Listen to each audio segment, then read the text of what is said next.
and we pray, we make our prayers in the Lord's name. Amen. Today, on this study, we actually come to the end of our study on the figure of Jesus, the actual person, Jesus, and his historical hyphen gospel biblical persona. And of course, that thereby hangs a tale, because everybody's always trying to sort out the two between what the gospel says and what the history says. And that has been going on. That study, historical critical study of Jesus, has been going on for at least 200 years, which is something important in itself. And it testifies to the historical importance of Jesus. I mean, it testifies to the fact that Christian doctrine says that Jesus is both divine and human, and to be human, you have to exist in history, obviously, and you have to have a place in history, a time.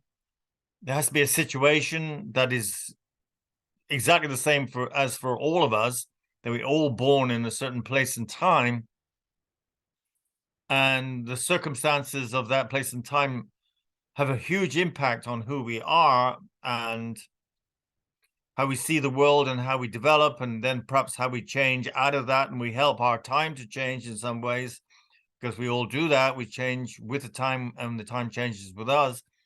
So Jesus is exactly the same if he's a human being.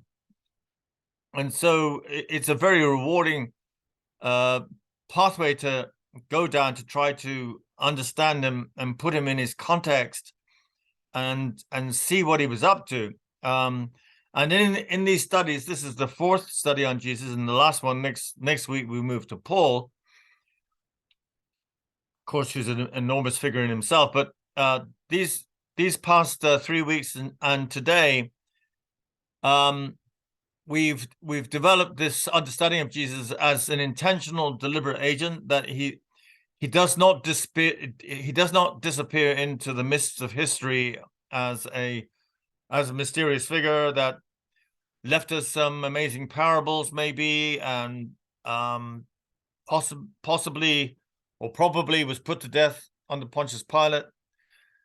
But and that's about all. No, that we can actually reconstruct something much more solid than that, and the starting point is Jesus' death, which could not have been made up. You don't build a story of a Messiah around a crucified man unless there's something unique and extraordinary about that individual, and the story that results from him. So the death, if the Christians claim that he died, then he must have died, and if he died, then he must have lived. And if he lived and got killed under Pontius Pilate, there had to be a reason for it. It didn't happen by chance. Now, we've taken the events in the temple, Jesus is shutting down the temple, as also historically bedrock, because, again, it's highly unlikely anybody would make that up. And we saw that in the Gospel of Luke, that there is quite a degree of embarrassment about what Jesus did, and it's downplayed, and the accent on the break from the temple is then shifted to the figure of Stephen in chapter 7 of the Acts of the Apostles, and that's a very violent break, because there's an execution of Stephen, a stoning, which kind of signals the end of the connection with the temple. And we can see how Luke has managed the story and managed the progression. But then if we go back to Mark, we can see that if Mark is the earliest of the Gospels, as we believe, that it was a real event, and it was what precipitated his death, that he actually did shut down the sacrifices. And we take the evidence from the scripture, from the Gospels of that. You know, for example, John, although it's written later, the whole thing of him driving the animals out. If you don't have animals, you can't have sacrifice. I mean, that's a logical equation. And it does very much appear that Jesus brought an end to the sacrifices, and we use the arguments of a scholar by the name of E.P. Sanders to validate that. So these are the two bedrock things on which we build our story of Jesus, that he died and was crucified under Pontius Pilate. There had to be a reason, a political reason for it, and the reason was that he interfered terminally in the sacrifices in the temple. Now, to do that, and so we're backing up again, was to do that, to interfere with the sacrifices and stop them. Jesus had to, again, the logical conclusion is that Jesus had to have not just a substantial program, but a very profound program, because, I mean, even prophets like Jeremiah, who denounced the temple, they didn't interfere with it. To stop the temple, you have to have enormous confidence and enormous authenticity. I mean, that's the word that I used on Friday, and that's the word I think is a useful word to use about Jesus. That, you know, actually what we're looking at here, what we're studying, is the authentic Jesus. Authentic because it's rooted in history, it's recognizable in history, but also because we have a relationship with that figure, and we sense the authenticity of that figure. In other words, there's something profound going on there. Now, just in these past couple of weeks that we've been studying this, we've had no less than, I said this on Friday night, we have no less than 3 people who said they've come to a realization that Jesus is for real. That actually what is said about him in the Gospels is what is the fact of the matter, is the truth of the matter. This is not made up. Kathy Morton, who she listens to these, she always listens to these Monday recordings. So big hi to Kathy. Give her a wave, everyone. And here you are, Kathy. She said that she came to understand that Jesus was a prophet, but more than a prophet, because he was doing something that no one else had done before. And he had an understanding of God that no one else had before. And that kind of goes with the action in the temple. If you have an understanding of God that does not need sacrifice, in fact, is an antithetical sacrifice, then he would have the courage and the, as I say, authenticity to go in there and stop it. I mean, it would take something like that. It would take someone who has a heart of knowledge about God that says this is redundant, and if it not maybe actually antithetical, it may be in opposition to what God wants, and Jesus acts on that. So little by little, the status of this figure grows in our minds once we follow that progression. Of course, not everybody is going to agree. I mean, there's many scholars out there who have different approaches, but my argument is that this is not simply an argument about the history of Jesus, although it certainly respects that a lot. But it's an argument about the authentic Jesus, as I've been using that word, because authentic implies something true, something real, something solid, and with which we connect. So what and that's the point, is that in these conversations that we're having here, we connect and relate to, have a relationship with this something. Go ahead, Maggie. Go, Maggie. It just dawned on me that what makes Jesus more real to me is the whole idea that he clearly understood humanity's violence. Yeah. When we still struggle with it at times. And therefore, he knew how society was going to react as the way he came into Jerusalem. and what would happen when he goes into the temple to get rid of sacrifices. So it's like he already knew what he was going to do down the road, and that he Right. had to have planned what he was doing because he knew what society was going to do to him. Right. And that makes him And more so, real to me. and so the consequences are obviously that he's going to get killed. Right. So he That's has to have a meaning for his. Not only does he want to shut down the temple, he has to have a meaning for his death. I mean, because as you say, that one follows from the other. There has to be some significance to his death, and that's what we're looking at today, more than before. And the wonderful thing is, and it builds on this, is that he left us a kind of like a message in a bottle. He left us a message to tell us the meaning of his death as he understood it. He left us a message to tell us the next step, because if you shut down the temple, and temples are kind of almost coterminous with humanity, that you can't have humanity without, certainly from the Girardian point of view, without some kind of ritual sacrifice, i.e. a temple. Even if it's done out in the open, it's still that holy space where this thing happens. If you shut that down, if you shut down the way human beings have been since the year dot, you've got to have something put in its place. You just can't say, you can't just go into Jerusalem and say, I'm going to blow up the world. I mean, that, of course, that's not what you'd expect of Jesus, and also it's inhuman, because what we have, obviously, most people would agree, is better than nothing. They would assume that, and so Jesus has to have something to replace what he's displaced, and he does that. You see, I mean, that's the marvelous thing as we're building this story. That not only does he get killed, and he gets killed because he goes to Jerusalem, shut down the sacrifices, and he knows he's going to get killed, but he has an intentionality about the meaning of that death, which he's going to leave behind for us.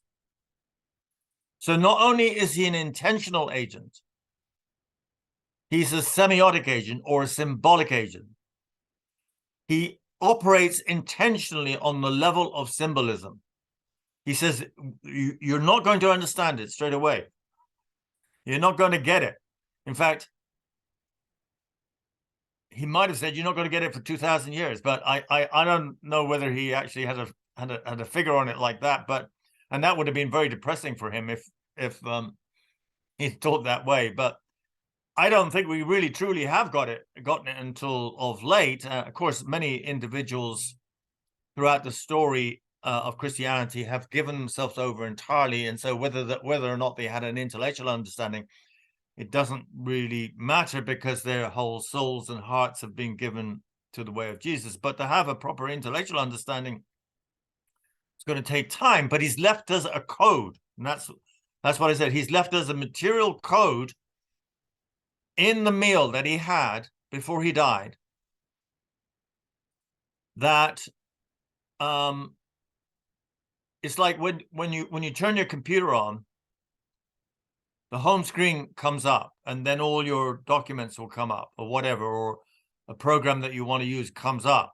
It's because you've activated, as I understand it, the motherboard with all the primary coding, and then it then turns on all the other codings of information that you want. Well, it's like the meal, the Lord's meal, is like the primary coding. It's like the motherboard, which informs us about everything else. It's the basic coding in symbolic terms, and that's, I find, utterly marvelous, that he didn't just say stuff, which he did, but even what he says, it depends upon his his world, you know, and he says the Son of Man must suffer, then you have to understand the Son of Man, you have to go back to the Daniel. So there's a certain amount of intellectual labor goes on there. But he in some way he kind of bypassed that by giving this coding of the meal. And he made the meal this marvelous symbolic coding whereby we would, he says, and do this in memory of me, so that you would sit down basically every day. Unlike the Passover, which happens once a year, this thing, according to the Acts of the Apostles in chapter 2, it seems like they went to their houses day by day and broke bread as they met day by day. This is something that you can do every day. And it's like you need to be rebooted or reset with this new meaning every day, because it goes, this is so radical and so new. You need to have this program uploaded, this motherboard uploaded to your mind and heart, your whole sensibility as a human being every day. And he did that on this, as I say, on a symbolic level. And I think that's incredible that he should have done that. And so if we look now at just look at 1 Corinthians chapter 11, verses 23 to 26, if we could read that, this helps tie it down to the text and to history. So we looked at 1 Corinthians 11, 23 to 26, if someone has that.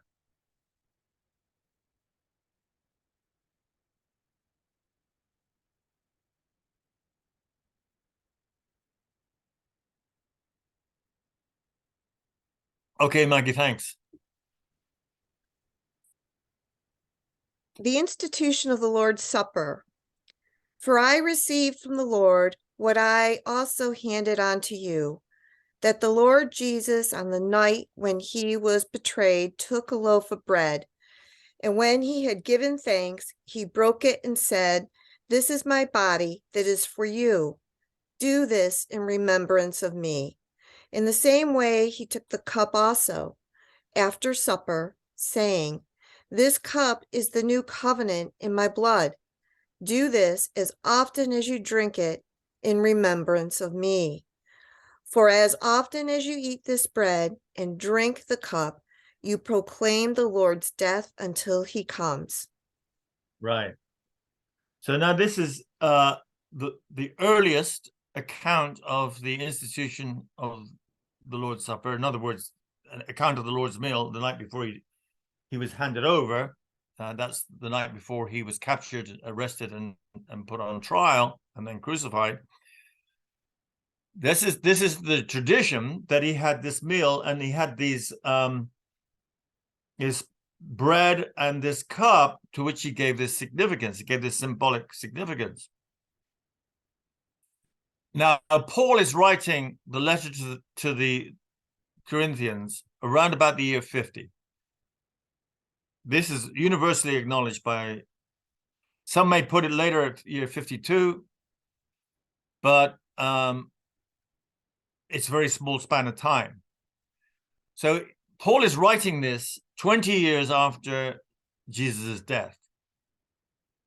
But he says, I passed on to you in the past tense what I received in the past tense. So he's saying, when I was with you, I'm not just writing this. When I was with you earlier on, I told you about something that I had received myself, the information that I had received myself. Now, again, it's disputed about exactly when Paul went to Corinth the first time, but I agree with Douglas Campbell that it was in the year 40. So that pushes this back to him actually he's saying, I told you when I was with you the first time in the year 40 about this meal. So that pushes back the testimony about the Lord's Supper to within 10 years of Jesus's death. And then Paul also says, I received it from the Lord. which suggests to me, I mean, it's slightly mysterious, but it suggests to me that he received it in the first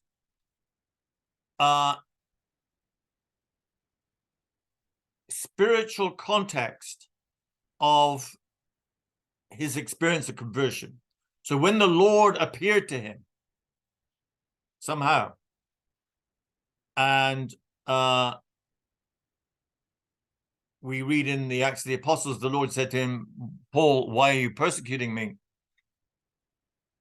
And then he's struck blind, and then he goes to the community in Antioch, and 3 days later he can see, and he has this overwhelming understanding of what Jesus was really doing, and he turns from a bitter enemy of what they called the way, the Christian way, to its most formidable exponent, whose message, whose testimony has lasted all the way through until now. So he had this massive experience, and I think that's what the Lord means. I received from the Lord. So he's saying that he received the story of the supper at the same time, and in the same spiritual context, in the same matrix of awareness and revelation. He received the Lord, the story of the Lord's meal at the same time. So that would push, if that's the case, that would push the evidence of the Lord's meal back to the year 32 to the year 34. I mean, that's the time span that all scholars agree are the years of Paul's conversion. So here we have evidence of the Lord's meal, and it meets with the account in the Acts of the Apostle, chapter 2, of directly after Pentecost, they celebrated the Lord's meal every day. That this was done from the very, very earliest days. In other words, there's no time to make it up. I mean, if the claim is that Christians created these things because they were Christianity was a religion created by people who all thought this was a good idea, there's no time to do that. There's no time for a bunch of people suddenly to, we've discovered this. This is something that it's a cool thing to do. And we could say that it's the Lord did it. No, it's right from the very beginning, when people have direct living and burning memories of the events. It's impossible that he made it up. In addition, the significance, the coding of the event, as I say, of the meal, it's highly, highly unlikely it was made up by anybody else except Jesus. You see what I'm saying? Is because here's someone who's setting out this meal, to which this meaning is given, which is this bread here and this cup of wine, it's me. And I'm giving myself to you. Now, not only is that kind of outlandish in kind of ordinary human terms, if an ordinary human being, if say a father or a mother and they have a child who's getting married, they say, well, I want to give you this family heirloom. They actually give you something physical, like a painting or a piece of furniture or something or other. Or if they're dying, they said, I want you to have this, I have this ring, this piece of jewelry. We give people stuff, meaningful stuff.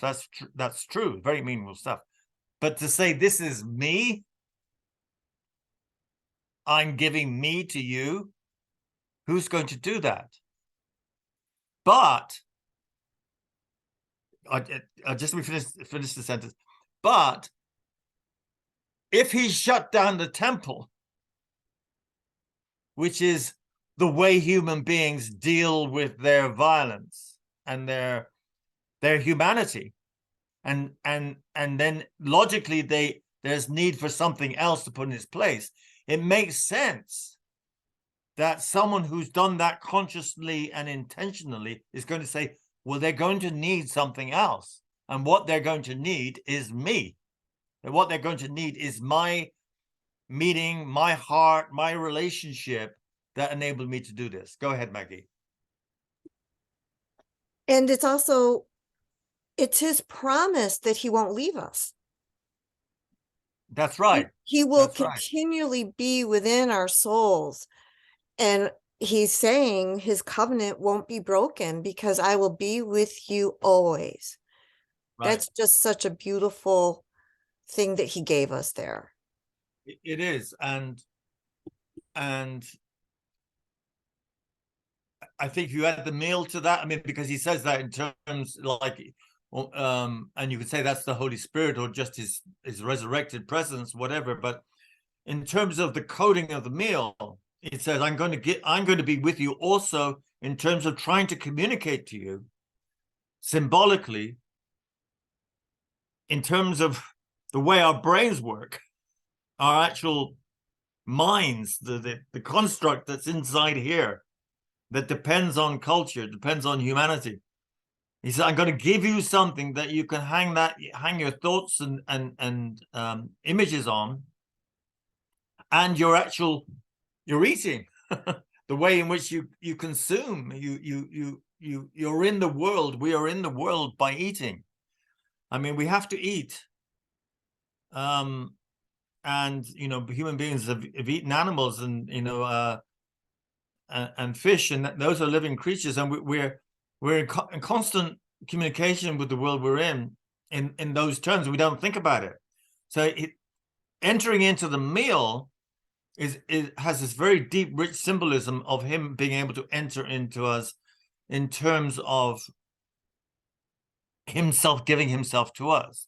Now, one other thing, and I'm going to pause after I say this to think about it together. He says two things. He says, take the bread. Now, it might be just tolerable that you could say, well, I'm going to eat the bread as a symbol of this man, right? Of this man's life. And because sacrificial behavior in the temple did involve communion sacrifices. So you could go to the temple with a lamb or something, and the priest would offer it, and some of the parts of the body would be given back to you, and you would share in them, And the Passover was very much like that. You shared in the whole lamb. So eating, just in symbolic terms, the flesh of something is possible in terms of symbolism. But when he says, this is my blood, the blood of the new covenant, the cup of my blood, that is impossible in sacrificial terms. And it's so outlandish and scandalous. And this is my ace in argument. This is so outlandish that no one would have made it up, except someone with the authenticity that we're saying that Jesus had, because the blood belonged to God only. That's the whole point of Hebrew sacrifices. You pour out the blood on the altar. It belongs to God. You can share in the meat. Or if you're going to eat meat apart from sacrifice, you have to pour the blood out on the ground. And the Muslims still do it. The Muslims, they have their own form of kosher food, halal. So that's deeply rooted. Now, when Jesus says, drink my blood, it's shocking and it's offensive, unless there's something in it that makes it possible. And the reason why I think, historically, the blood is is always poured out and is not consumed in the Hebrew sacrifices is because the blood is the life. It's the blood has the life or the soul in it. And it's the way of human beings distancing themselves from the reality of the violence of killing a creature. The life still somehow or other belongs to God, and you've not taken that. It's a way of respecting life, even as you take life, you know. So that is why you have that absolute prohibition there of eating the blood, and the Christians had it as well, because when in chapter 15 of the Acts of the Apostles, when James and the others are writing to all the communities their decision about, yes, it's all right to preach the gospel and not demand circumcision from the Gentiles, he said, still, I want you to refrain from eating meat with the blood still in it. That was so important to them. Even as they got rid of circumcision, they still said, don't eat that meat. You leave the blood to God. At the same time, they were taking this symbolic meaning of of the cup as Jesus's blood. And the only reason why there wasn't a huge dissonance there, whereby they would say, well, this is ridiculous and this is impossible, is because of the absolute non-violence of the blood of Jesus. That the symbolism of his connected death and this cup was so without any sense of killing, but of giving, that it was not, we've taken a life. No, this is a life given to us freely and from God. In other words, we don't have to check out with God, well, the blood belongs to you. No, God is doing this. It's coming from God to us. This is an immediate experience of the meal that made it valid against the whole, shall we say, anthropological taboo of drinking blood. And it seems to me this is not being accented and not understood because we've not had a framework of understanding Jesus' action in terms of overturning human violence. We've not said, well, you know, what about the blood? You know, that it's pretty horrific that he should be offering us his blood. That's not become an issue. That's something that just got swept under the carpet, so to speak, and it was just part of Christian practice. But if you look back into the conditions, the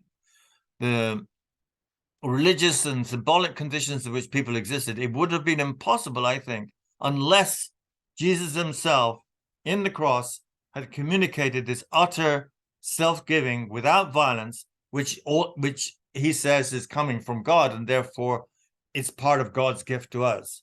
It is this new life, this new way of being human that is being communicated in this symbolic way.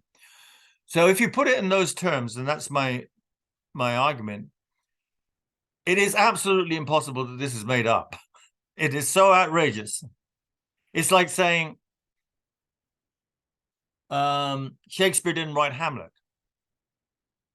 You know, well, if it wasn't someone named by the name of Shakespeare, it had to be a Shakespeare, someone with a huge talent, the necessary talent to write Shakespeare. You know, and then there had to be a Shakespeare to write Hamlet.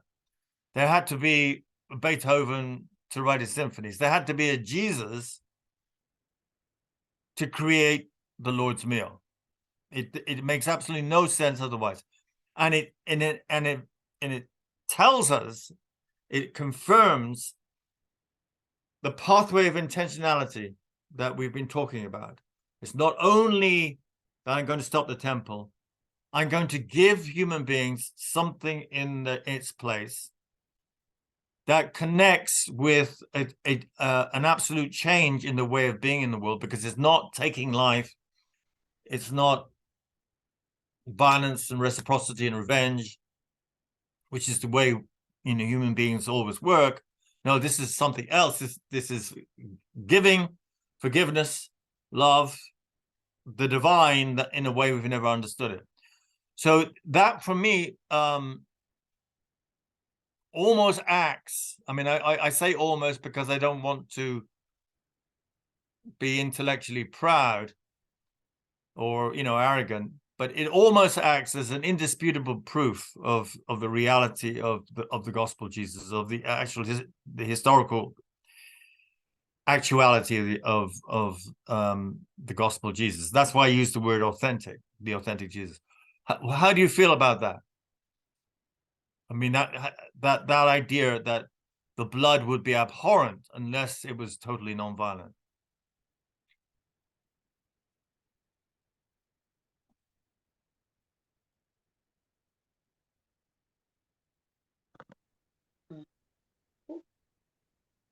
Dana.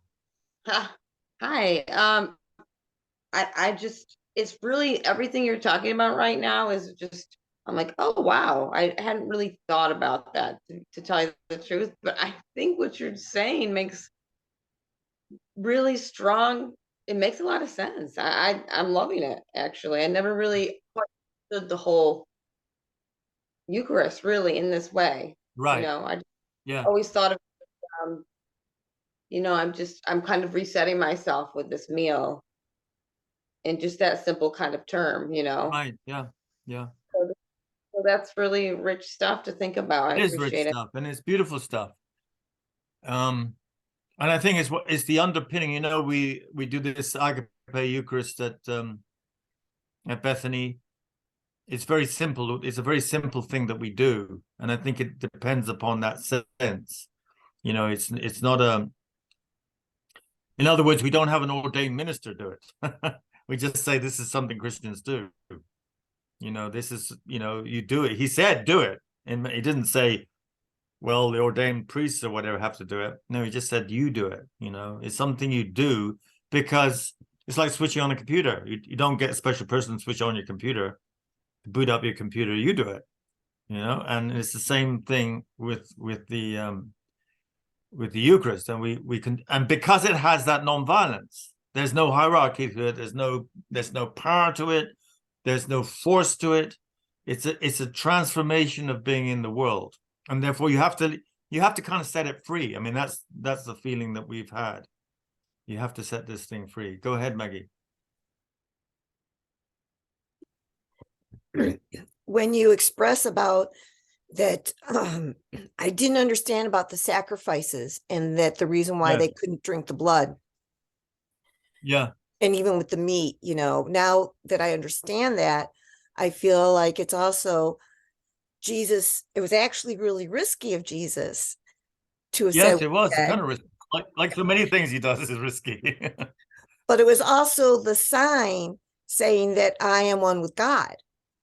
Yeah, right. So it's another confirmation that, yes, I'm the Messiah. So it's just like, wow, that also connects to me then. And more reason for it to be important. Right. So that was brilliant. Yes, that's right. I mean, you could only do that really with divine approval. I mean, because you're going against the text, which says the blood. You can't eat or drink blood. You have to pour it out. And and if Jesus says, no, I want you to drink this, even symbolically, it's so dissonant. It clashes so much with the culture that it has to be a translation of the meaning of God into nonviolence, into utter self-giving and love. And the fact that Jesus had the courage to do that, like you say, like it's kind of risky, to have the courage to go through with that. And that's why I say it couldn't be made up. You can't make this stuff up, as they say,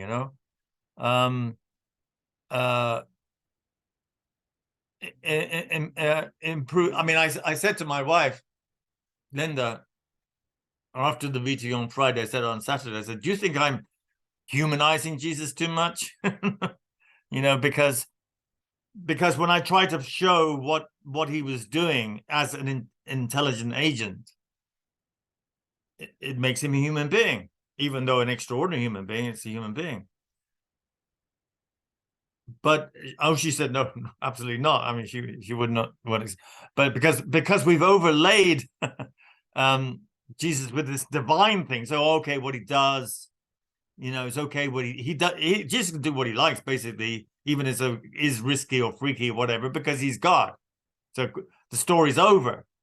But if you put it back in the circumstances, the human circumstances, and see what he was engaged with symbolically, anthropologically, humanly speaking, then it becomes, on the one hand, astonishing. On the other hand, mind-blowing. Was the same thing. But on one astonishment, you're lost in awe. But on the other hand, you think, well, could someone really do that? Could someone really carry that off? It's part of being his follower that you say, yeah, well, yes, that's the authentic Jesus. I do accept that he did that. Steph, you wanted to say something here? Yeah, go ahead. And can you hear me okay? Yeah. Very compelling argument, and absolutely love it. And the Girardian reading of the Eucharist, as far as I'm concerned, just makes total sense.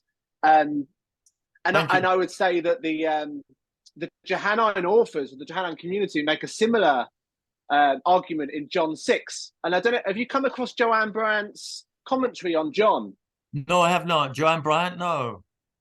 So it's part of the Padea series. And she's discussing John 6, which obviously comes just after Jesus feeding the multitude, the 5,000.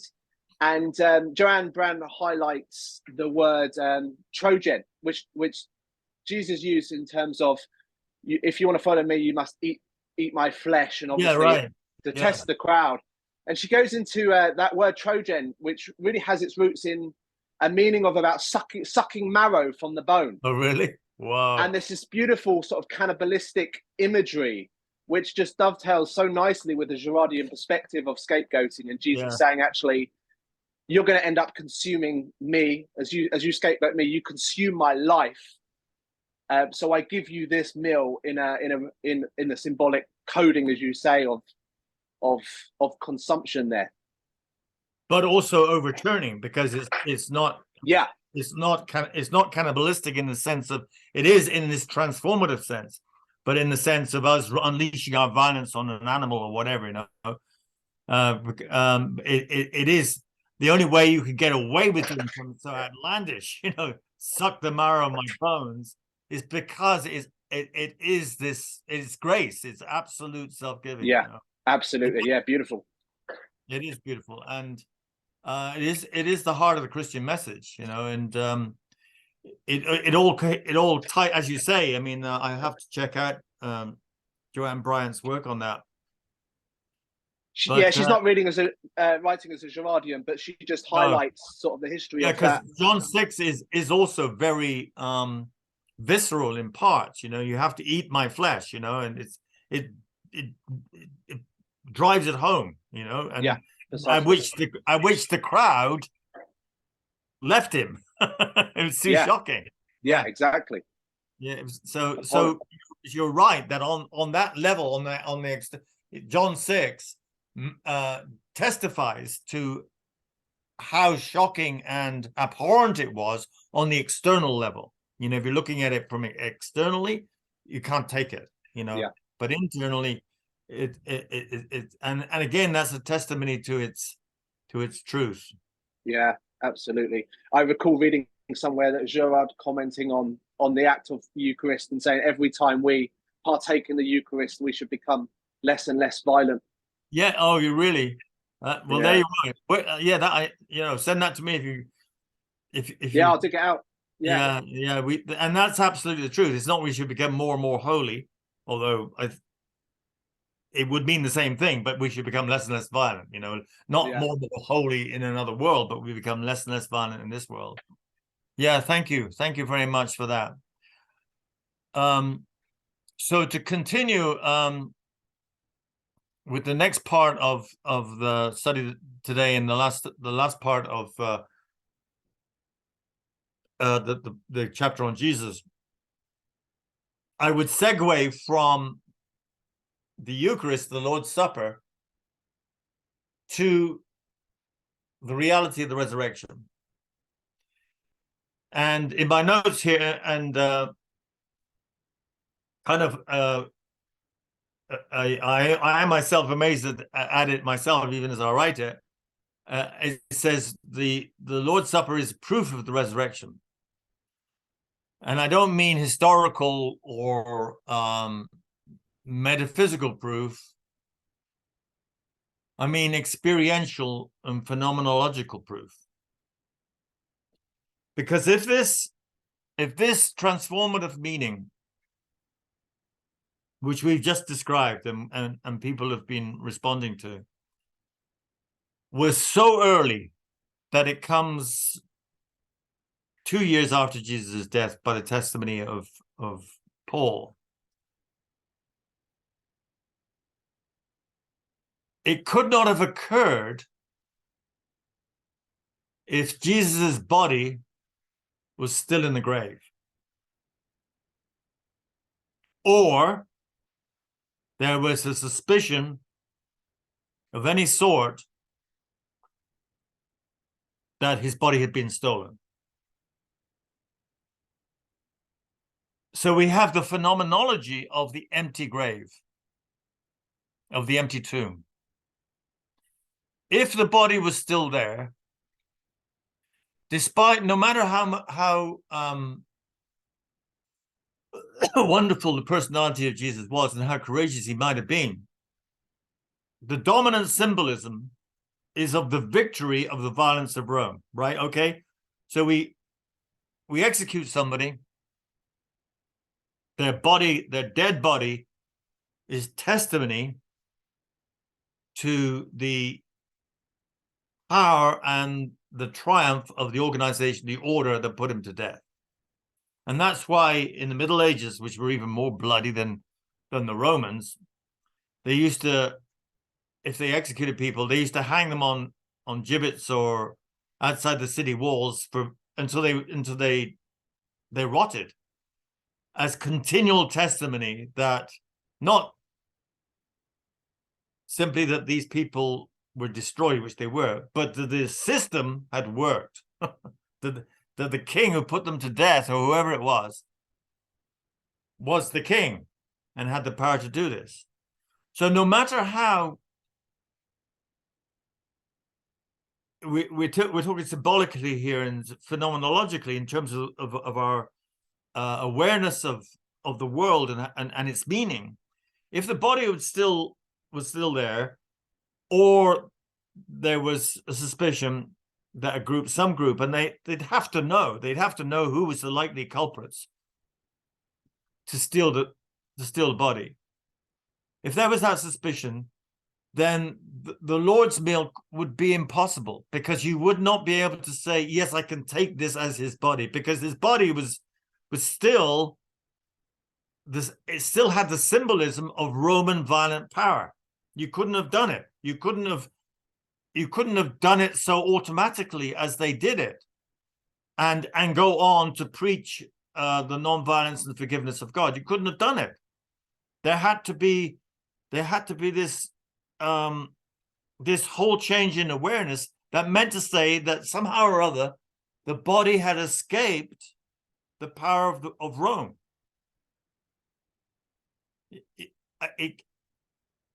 If you're putting together a narrative that you're asking the human brain to follow,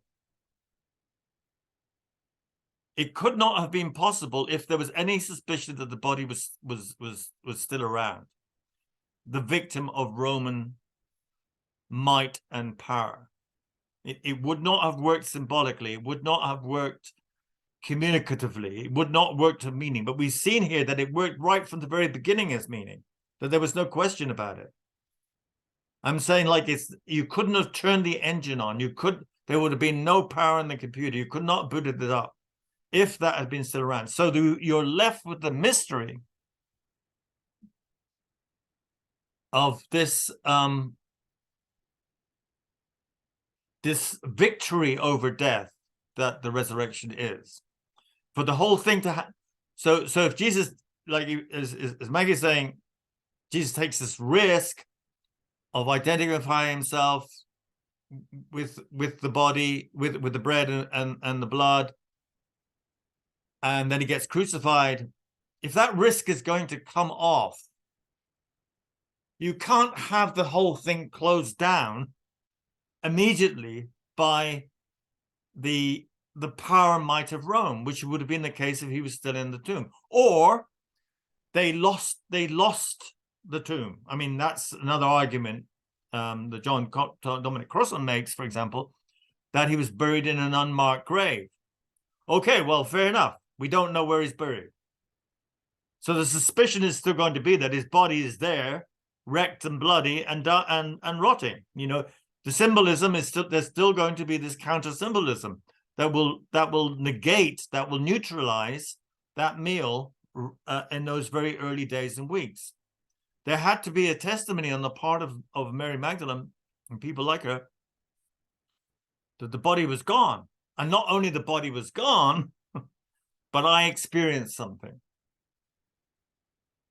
I had an experience of this radically new way of being human in relationship to God. So connecting the dots makes the whole story coherent all over again. That the resurrection is the necessary sequence of the story, from, you know, because you've got the Jesus story, and then you've got the Acts of the Apostles, you've got Paul and the Acts of the Apostles, you've got those two big elements there. You know, that there has to be some reality there. Jesus had to be alive. He had to go to his death intentionally. He died. We all know he died. Then you get Paul in the early Christian movement. So how do you connect those two things? How do you bring them together? You know, and there's that kind of slightly empty space there that you have to enter into. And so in the book, I argue, and this is important, that you can't argue, you can't enter into it. So you kind of take a step back and say you can't enter into that simply as a miracle, because you have to enter into its meaning. And that's the point of what happens to Mary Magdalene. You know, the great story of Mary Magdalene, and also the disciples on the road to Emmaus, that it takes time for them to come around. And it's exactly that. Mary does a 360 basically. It says she turns twice. She turns to the guy she thinks is the gardener, and then the guy she thinks, she's casting around, she's not looking, she says, where are you taking him? And then he speaks her name, Mary, and she turns again. So she does this 360 basically that spins her world around, and the text does it beautifully, showing that it's not simply that Jesus is large and in charge. You know, he's living, and you better watch out now because he escaped death and he's stronger than the Romans. No, he's changed the very meaning of human existence, and you have to enter into that transformed meaning before you actually become a witness of the resurrection. And that's what the road to Emmaus and the story of Mary Magdalene illustrate it so beautifully, that the disciples on the road to Emmaus says, "Were not our hearts burning within us?" Well, if your heart is burning, it's because your nervous system is getting charged up with something different, something new. And it's not just like food or sex or something, you know. This is changed meaning. That's what the heart. This is something. Oh my God, the world is not what I thought it was.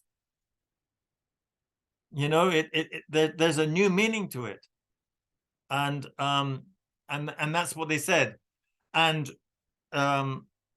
in the on the road to Emmaus, it all comes together. That's why I think what I say, that the Eucharist is the proof of the resurrection. It all comes together at that moment when he breaks the bread. So when he breaks the bread, their eyes are opened and they see him. In other words, their frame of meaning by which they see the world is completely changed. And that's what we're talking about. We're talking about a new way of seeing in the world. And if you think about it, that Jesus, the resurrected Jesus, appeared only to a select group of people. He appeared to the apostles, and he appeared to Mary, of course. And then he says, and Paul says, to me last of all, but he says he appeared to 500 people, different times. Okay, 500 people got the special appearance. That's only 500. We now have 8 billion people on the planet. Why didn't he appear to everybody? So, okay, there's no question about it. I rose from the dead, so you better watch out. No, it's because you can't see this thing unless your frame of meaning is changed. Then the original disciples, the original followers had learned enough from him and been around him enough. That's why to be an apostle, you have to be with him from the beginning. You have to be around him so that your frame of meaning and your sensibility and your way of seeing is changed enough for you to say, oh yes, I can now, I see that he is risen from the dead. And that's a new way of life, a totally new way of life in every sense. Any ordinary person, including me, a Gentile, any of us brought up in the world, it would be very difficult for us to see him. Impossible for us to see him. Perhaps now, once we begin to try to understand the changed frame of meaning, yes, we can begin to see the resurrection. But just as a plain kind of fact, a miracle before your eyes, that's not the point. The point is the transformation of human existence, and you have to follow the path in some way to get there. So the fact that there were only witnesses, only a few witnesses, relatively few witnesses to the resurrection, makes complete sense. And then they go out and they start teaching. So this is what we're doing. We're doing the same thing. We're bringing everybody around. We're trying to bring everybody around to seeing things this way, so that then, as the Jews say, as the Muslims say, the resurrection of the dead will occur. I mean, just waiting around for it, well, that's okay. But Jesus says, preach to all nations. The point is you got to tell people so that their mind, they can see things in different ways, in this new way. And then the second coming really will happen. I think that's the way it works. That's the way it works. Any comments on this?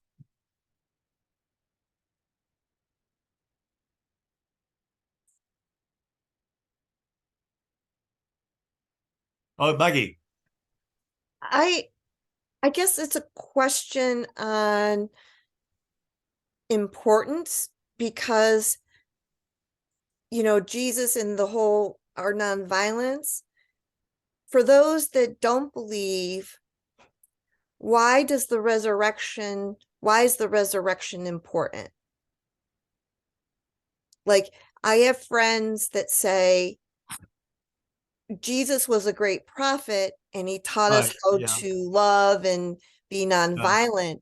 So what makes the resurrection so special?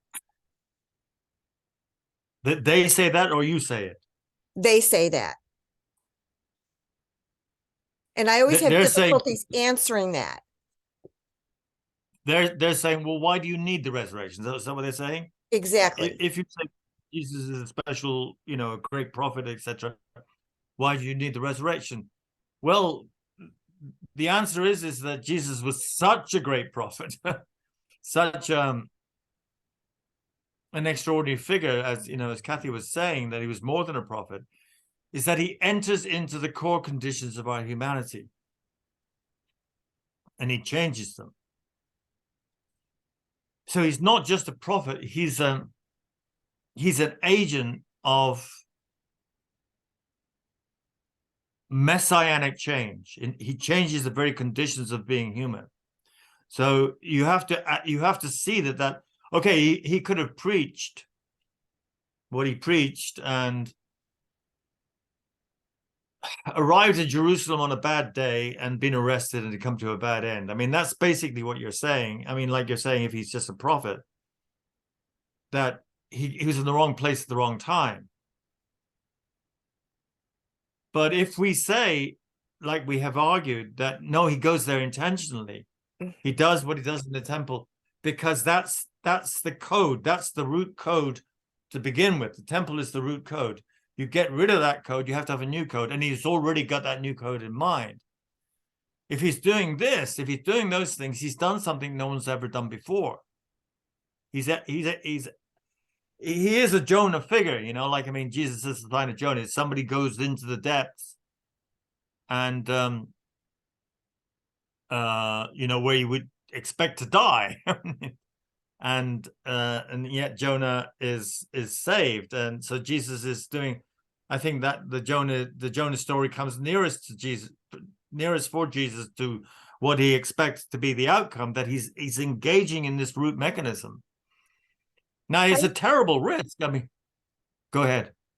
Well, I try to, and let me know if I'm wrong, because I don't want to give people bad information, but I usually will tell a friend that, well, through the resurrection, though, Jesus is then able to enter our hearts and help us along our journeys to be more passionate, loving, and nonviolent.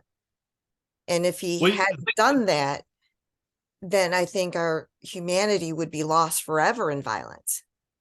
Right. Well, exactly right. So you have to connect it. You have to connect his resurrection to the cross. I mean, that's the important thing. You can say to your friends, well, back up a moment. Yeah. You don't think the resurrection is important. Think about the cross and the nonviolence of the cross and the nonviolence of the Lord's Supper, as we've explained it, you know. You've got to put all those first, you know, because he's changing this root way of being in the world, which you say, yes, it's a way of him entering our hearts so that then we're able to be loving. Is this another way of saying it, you know? So you've got to back up to him taking the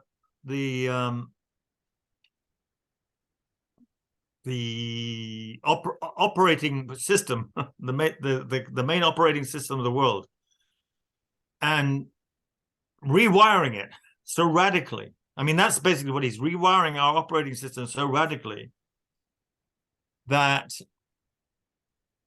there's no way out of this for him except death. He's going to be killed. Now, if he's wrong about rewiring that operating system, if he's not a good enough technician, if he doesn't know the system well enough and he doesn't know how to change it, then he's going to remain dead, and it's going to be a complete flop. Well, for some reason or other, it wasn't a complete flop. People believe this allows him to be I'm sorry. So this allows. So the resurrection also allows the system to be reformed and transformed. Yes, into exactly the new system. Yes, exactly right. Okay, exactly right. The new human system, you know, it's because it's not like a coming on it's arising from us, from within our hearts.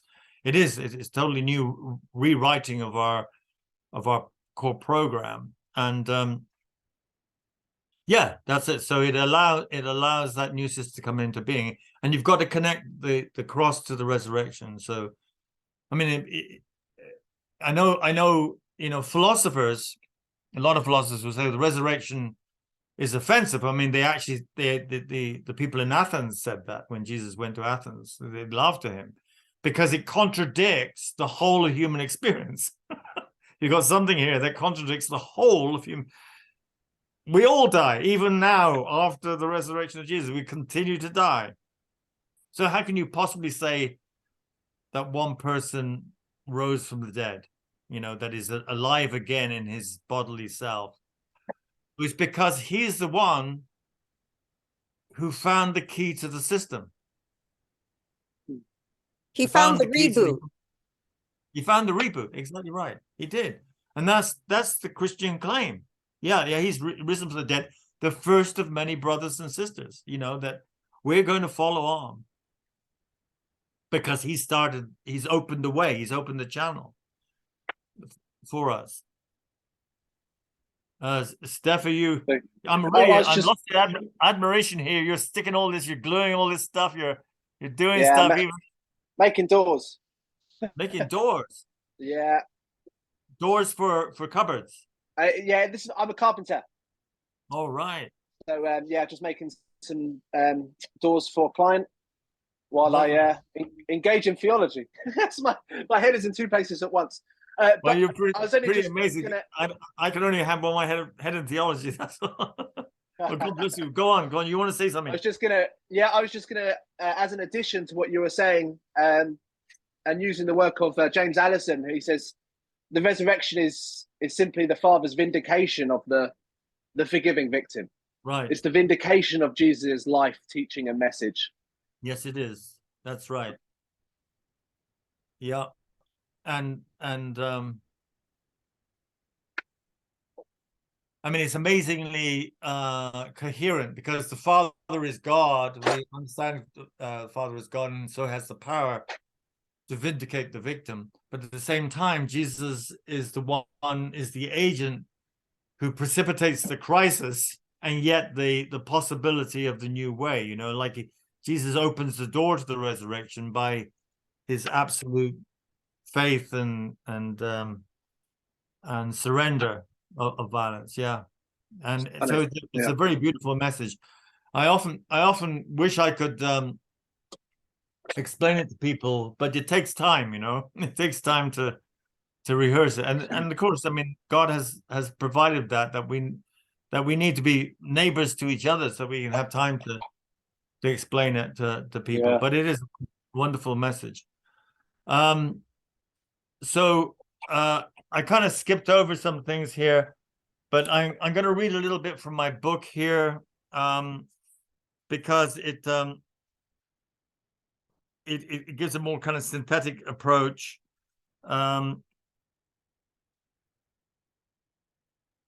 It has the whole thing about Jesus claiming to be this, or identifying with the Son of Man, one like a Son of Man, because that was his code for what he was doing, and it was the nearest thing in the scriptures that gave underpinning to his action, along with the servant who suffers. The servant in chapter 53 of Isaiah, verse what is it? Verse 13, I think it is. Verse 12, where it says, "I will give him a place with the great, because he poured himself out even unto death."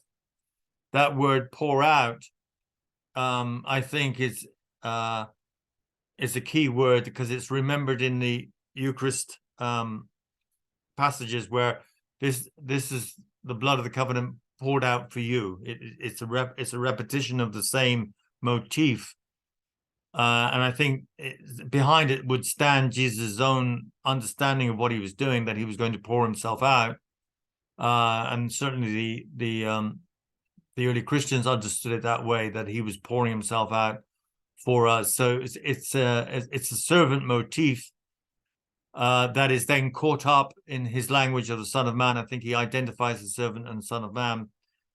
And others have argued that the Son of Man figure in Daniel is a continuation of the servant figure. So there is a pathway whereby Jesus could get to what he did, an intelligent biblical pathway. And then so it is all meaningful and makes sense, but you have to come to this understanding. And so this is where I get to on the last section in pages 179 and 180, and I want to read from the 180 onwards, if that's okay.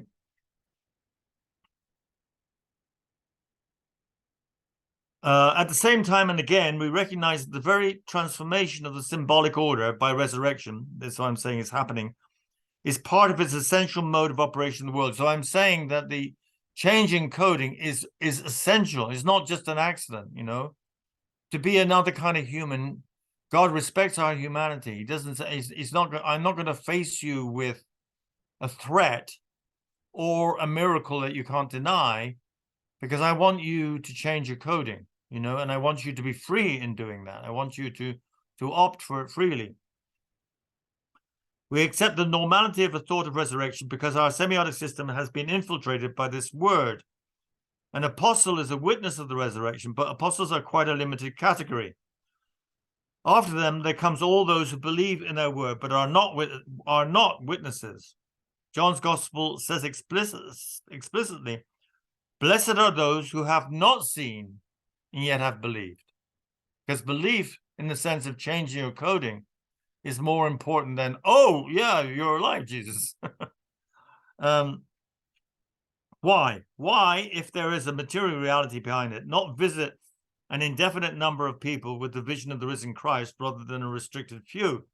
Would that not constitute the triumph of the gospel? The reason is the obvious one. Any clamorous publicity or evidentiality of a risen Christ would simply amount to more of the same of a violent world. The eyes which receive this evidence would receive it in the present system of meaning, and so appropriate it simply as a new form of imperialism. You know, it would be Christian imperialism. Certainly, this is what much of historical Christianity has effectively and anyway produced in many cultural situations. It's our default way of doing that. Oh, yeah, you know, this is the truth. Better get in line. If not, we're going to, you know, get rid of you. So it is that the gospel must quickly become proclamation, semiosis, and a communication. In that way, the individual can be invited into the new meaning and can appropriate it precisely as meaning, not force. So when I go on about meaning all the time, it's really a non-violent term. It's a, you know, it's when I see things in a different way, then I can be a different way. I can't force you to do this, but I can invite you to see it. Thus, Mary's word on Easter morning is the crucial birth of new non-violent human reality. So this is what I wanted to get to, is this incredible episode with Mary. Go tell my brothers, Jesus tells her. Already, a human word is addressed to the apostles, despite the fact that they too are to become actual witnesses of the resurrection. So before they are witnesses of the resurrection, they have to hear this word from Mary. Mary is the one after Jesus. I mean, Mary is so important, you know, incredibly important. She's the greatest artist, shall we say, after Jesus. And I mean, if you think of art in terms of changing perception, Jesus is the incomparable Shakespeare, Beethoven, whatever you want to say. But Mary gets it, and she is able to she is redesigned, she's reconfigured by recognizing the Lord. And then he says, go and tell them. So it's her word to them and her passion, you know, because she's going to be running and she's going to be filled up with this stuff. And if you meet somebody filled up with something, it always has an impact. You have to say, oh God, what's this? You know, I have to think about it at least. Already the real resurrection is introduced by semiosis, even though the recipients are to experience it also later on at first hand. Is there, in fact, any way of completely separating out the word and first hand, the semiotic and the materialist? So this is I end up, you can't you can't really get one without the other. You can't get the vision of the risen Christ without this change in perception. And you can't get the change of the perception without the risen Christ, without the tomb being empty. Mary already heard her name spoken before she turned. And how much of this receptive word was an echo of the abyssal love she had experienced in contact with the flesh and blood Jesus in the numerous times she had heard her name spoken by him. Except this time, it is in the extraordinary circumstances of his unarguable prior death at the hands of the authorities. In other words, the apostles also remain semiotic beings. And the new meaning of resurrection has to be communicated individually to their personal semiotic process, even as it serves absolutely to reverse the prior empire of death. What are the words that Mary is to say? She says that Jesus has announced, I am ascending to my Father and your Father, to my God and your God. So he puts her on exactly the same level as he is on. My Father, you are to have the same relationship as I've got. My God, your God. Oh, it's Dana's back again. Oh, Dana, we missed you. The words carry meaning, a relation to Jesus as Father, Jesus as God. And this is what is now new and now is now real. And the reason why it is impossible fully to separate the word and the experience. The relation of a sign is real. The real is relationship. When you enter into this relationship, you're touching the real. We have a objective scientific kind of basically a valid understanding of what is real. If I can cut it up, if I can analyze it under a microscope, then it's real. But you know, the theory of this behind this that's in my previous book, Theology Beyond Metaphysics, is that relation is real. It's only if you have a relation to something that you can claim its reality. I mean, if you're sitting on a chair, you have a relationship with the chair. I mean, you touch the chair, or Steph is touching his doors, but he has a relationship with them, and there's his whole body has got a relationship with this thing, and it's the world around us. The relation of a sign is real. The real is relation. Here's the materialism of the resurrection, a transformative relation generally carried by the sign. So that is the materialism of the resurrection. It's a relation carried by a sign. What is marvelously new about the sign of Jesus is that it creates a relationship with a radically new way of being, where life flows spontaneously by love, not force, even if and as we remain in an old world. When creation is liberated from violence, then the physics of the resurrection may well be both possible and provable. When we're liberated from violence. Until then, the death and resurrection of Jesus remain a vibrant semiosis, communicating a real relationship with an impossible but real universe. In other words, people say it's not possible, but for me it's real, and for Jesus it's real, and for the community it's real. Therefore, it is real. You can't take it away from us. And by exactly the same measure, the God of this universe is the impossible but real God of nonviolence. So, you know, Christianity is a translation of our humanity into absolutely new terms, and God with it. It exceeds us. If we're kind of like human apes, it's kind of pretty amazing that we've got this stuff going on. But that's what Christianity says. So, Dana, I'm sorry you kept dipping out there. You don't have a good connection or something. Anyway, we're going to. Sorry. I'll have to. Yeah. Yes. My connection. Get a better connection of some sort. Yeah. Yeah. But you were with us in spirit, and that's the real connection. You have a relationship. That's great. I praise the Lord for that.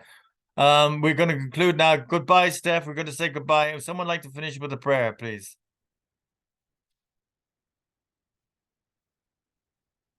Go ahead, Maggie, please. Dear Lord, thank you for this wonderful time today. Thank you for Steph for joining us from the UK. And thank you for giving us the insight about the real meaning and insights about the resurrection and Jesus's purpose and his determination on following the path and showing us the way in order for us to live the life of nonviolence. We pray all of this and thank Tony for helping us with our studies. I pray all of this in Jesus' name. Amen. Amen. God bless everyone. Prayers for Kathy. Yes. Kathy Gibbs Griffiths, whatever her name is these days. But anyway, and for Kathy Morton. So peace to everyone. Thanks so much. Lovely to meet you all.